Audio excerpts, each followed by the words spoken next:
Beenie Man, the King of Dancehall, a title he's fought tooth and nail to claim. With his magnetic personality and larger-than-life presence, Beenie didn't just step into the limelight, he owned it. His bold style and razor-sharp lyrics set him apart. But it's his journey, his controversies, and his personal life that continue to keep fans talking. From heated clashes with rivals over the title of Dancehall King to his 2 marriages and being a proud father to 12 children, Beenie Man's life is as legendary as his career. Today, we're diving into the highs, the lows, and everything in between. Buckle up, this is Beenie Man like you've never seen him before. Beenie Man's larger-than-life personality and unique style made him a standout from the very beginning. Known for his smooth charisma, high-energy performances, and unmatched lyrical flow, Beenie brought a new flavor to dancehall that set him apart in the early 90s. His ability to blend catchy melodies with raw street vibes made him an instant favorite, defining him as one of dancehall's most dynamic entertainers. But with success came controversy. Moses Anthony Davis, stage name Beenie Man, was born on August 22, 1973, and was introduced to music at a young age by his uncle, Sidney Knowles. He started toasting at the tender age of 5, eventually winning the Tasty Talent Contest in 1981. His breakthrough came with his debut single, Too Fancy, in the same year, and his first album, The Invincible Beenie Man. The 10-year-old DJ Wonder was released shortly thereafter.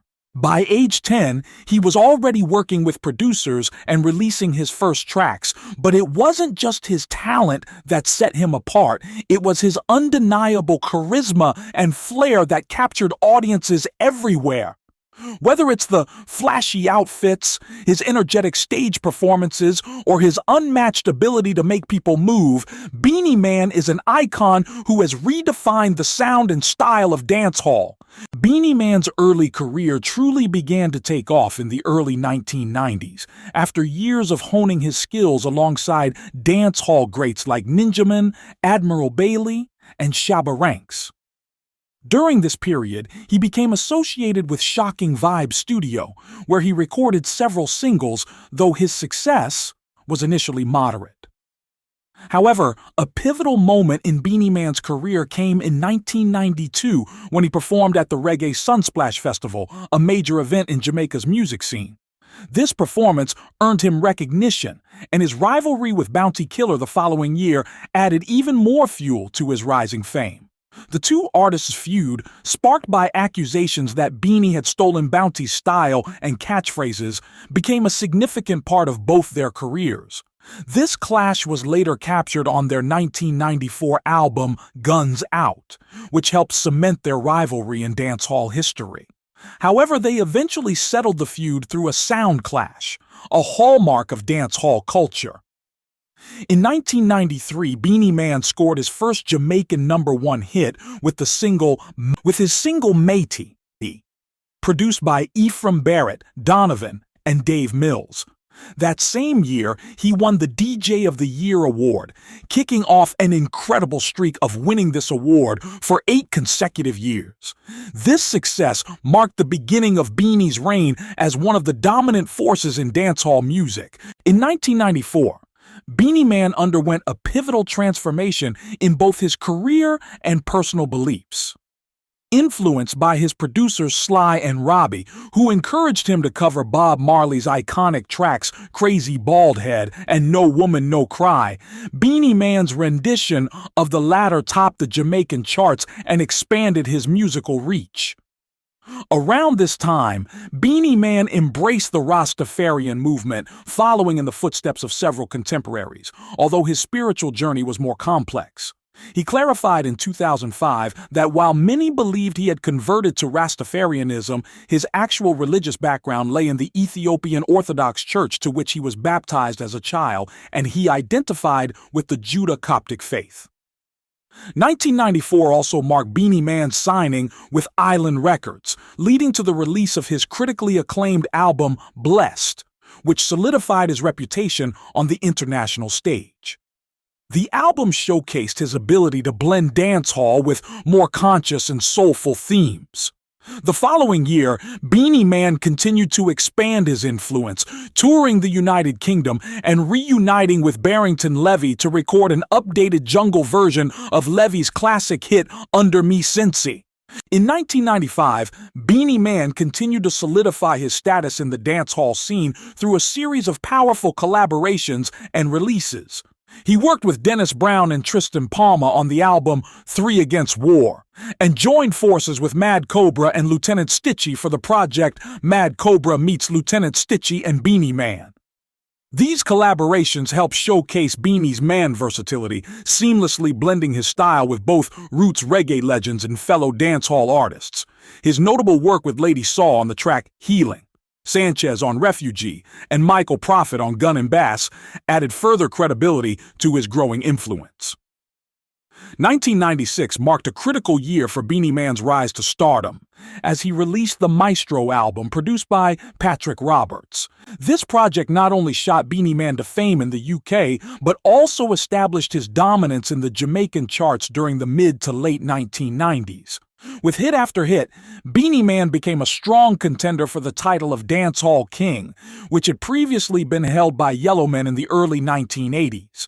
His relentless chart success and ability to capture the attention of both Jamaican and international audiences positioned him as a true dancehall force. Beenie Man's breakthrough into the U.S. market came in 1997 when he stumbled upon a rhythm from a then-unknown producer named Jeremy Harding. Captivated by the sound, Beenie Man recorded Who Am I?, which quickly became his first international hit and went gold. This track opened the doors to worldwide recognition, with Beenie Man being featured in Newsweek and other major media outlets. That same year, Beenie Man dominated the Jamaican singles chart, securing the top spot with 7 different singles, further cementing his legacy as one of dancehall's most influential artists. Beenie Man's ascent in the late 1990s catapulted him into the international spotlight. His appearance as himself in the iconic 1997 Jamaican film Dancehall Queen not only showcased his presence in popular culture, but also cemented his status as a top-tier dancehall artist. The following year, in 1998, Beenie Man headlined the prestigious Reggae Sunsplash Festival, a hallmark event for reggae and dancehall artists, signaling his growing dominance on the world stage. That same year, Beenie Man signed with Virgin Records and released his first U.S. album, The Doctor, marking his entry into the American market. He soon followed up with a string of hits like Romy, Who Am I?, and Girls Dem Sugar, the latter featuring American R&B star Maya. These tracks were pivotal in expanding Beenie Man's reach beyond Jamaica, gaining him international acclaim and solidifying his presence in mainstream music. His ability to blend dancehall with other genres made him a crossover star, and in 1998 he received a MOBO Award for Best International Reggae Act, an impressive milestone that recognized his influence abroad. Beenie Man's career hit another major peak in 2000 with the release of his album Art and Life, which included collaborations with jazz trumpeter Arturo Sandoval and Wyclef Jean of the Fugees. This album earned him a Grammy Award for Best Reggae Album, a prestigious accolade that affirmed his global appeal.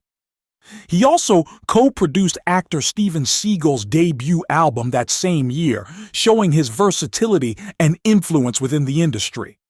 In addition to his musical success, Beenie Man has been outspoken on several social issues. Through songs like Steve Biko and Murderer, he tackled issues of oppression and violence, adding depth to his catalog beyond his chart-topping hits. His ability to balance social consciousness with commercial success made him a unique and dynamic figure in dancehall. In 2002, Beenie Man experienced another significant crossover hit with Feel It Boy, a collaboration with pop icon Janet Jackson. This track helped solidify his growing appeal in the American market.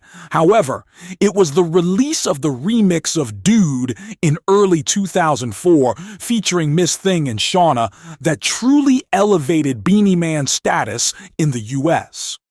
The remix's popularity helped cement his fan base both in the US and across the Atlantic in the UK.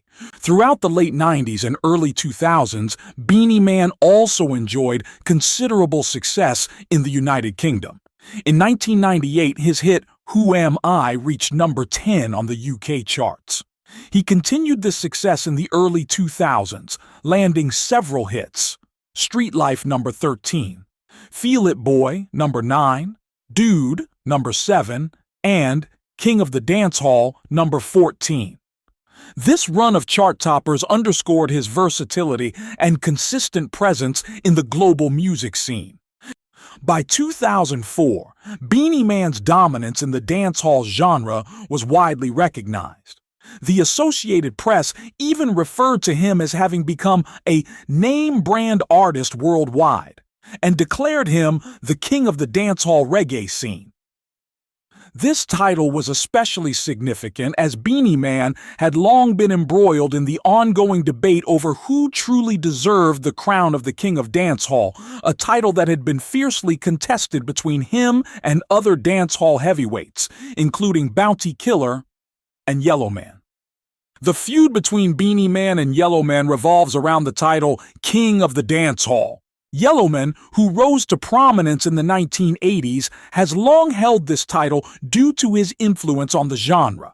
However, Beenie Man, who emerged in the 1990s, claimed the title as well, sparking tension between the two. The conflict intensified when Beenie Man released a remake of Yellow Man's iconic song, Zungu Zungugu Zungu Zing, in 2020. Yellow Man expressed his displeasure publicly, stating that Beenie Man did not perform the song well and felt disrespected by the remake. Yellow Man, in interviews, emphasized that his title of king was given by the people, and he felt that Beenie Man should respect his legacy. The feud between Beenie Man and Vybz Kartel has had several public moments, including interviews and social media posts. In an interview with Ragashanti, Beenie Man expressed frustration over Kartel's lack of support despite his efforts to help him early in his career. Beenie mentioned a time when he paid Kartel $900,000 for a show and was disappointed when Kartel wouldn't leave until he was paid an additional $20,000 that had been shorted. Despite these issues, Beenie said he still respected Kartel's talent, even though they were not on good terms at the time. On social media, Vybz Kartel has often taken a lighthearted approach to the rumors, once saying in an interview, "The only thing I have brewing is Street Vibes rum at the factory," dismissing claims of a serious feud. This playful response didn't stop fans from speculating about a deeper rivalry, particularly as both artists continued to release music and take subliminal shots at one another. On social media, Vybz Kartel has also taken shots at Beenie Man, particularly in relation to the generational divide in dancehall. In a 2022 Instagram post, Vybz Kartel called out Beenie Man as a gray-beard old wasteman who had been in the business for 30 years but hadn't contributed enough to elevate the next generation of artists.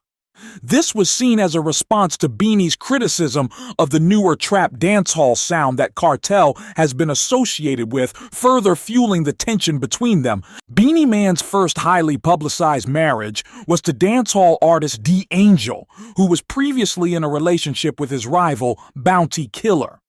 The marriage sparked controversy due to D'Angel's past connection with Bounty Killer, fueling the already heated rivalry between Beenie and Bounty. In 2006, the couple tied the knot in a much-publicized ceremony, and they later welcomed their son, Marco Dean. However, the marriage faced challenges and ultimately ended in 2010. Their relationship had numerous public ups and downs, including a brief separation in 2007, which was widely covered in Jamaican media. Despite the challenges, Beenie Man and D'Angel maintained an amicable relationship, co-parenting their son and occasionally working together on projects in the years following their divorce. In 2016, Beenie Man began a relationship with Crystal Tomlinson, a motivational speaker and politician. This relationship was significantly different from his previous high-profile marriage, as Crystal was not involved in the music industry, but she quickly became a fixture in his life. Their union was celebrated for bringing stability to Beenie Man's personal life, and together they welcomed a daughter, Gia. However, in 2021, Beenie Man confirmed that their relationship had come to an end, explaining that they had grown apart but would continue to co-parent their daughter.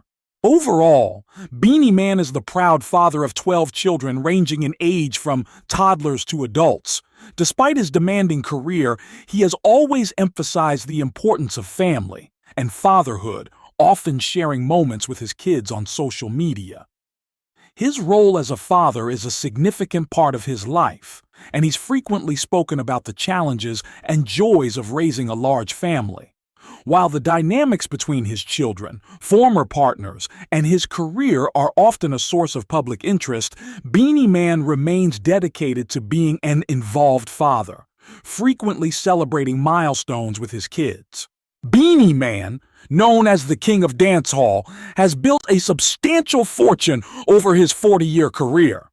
His estimated net worth fluctuates between $4 million and $7 million USD, according to multiple reports, stemming from a combination of his global music career, endorsements, real estate investments, and other business ventures. Beenie Man has been in the industry since childhood, releasing dozens of albums and singles that have topped charts globally. His consistent output of hit records like Who Am I and King of Dancehall has contributed to millions in album sales and streaming revenues. Known for his high-energy performances, Beenie has toured extensively throughout his career, earning significant income from global tours across North America, Europe, the Caribbean, and Africa. Although not as publicized as some of his peers, Beenie Man has been involved in various business ventures, including real estate investment. Beenie has also ventured into the restaurant business, Simma Restaurant, further solidifying his financial foundation. Over the years, Beenie Man has shown a taste for high-end luxury cars. His impressive collection includes his Mercedes-Benz GLS 450 SUV is one of the largest and most luxurious vehicles in the Mercedes lineup. Known for its premium interior and powerful engine, this vehicle ranges from $75,000 USD to $120,000 USD, depending on customizations. His BMW convertible, drop top. Often seen in this sleek BMW model, Beenie Man loves to cruise in style. A convertible BMW can cost between $40,000 USD to $60,000 USD, depending on the model and features. Also his Range Rover Sport. Beenie has been spotted in various luxury SUVs over the years, and his Range Rover Sport is no exception.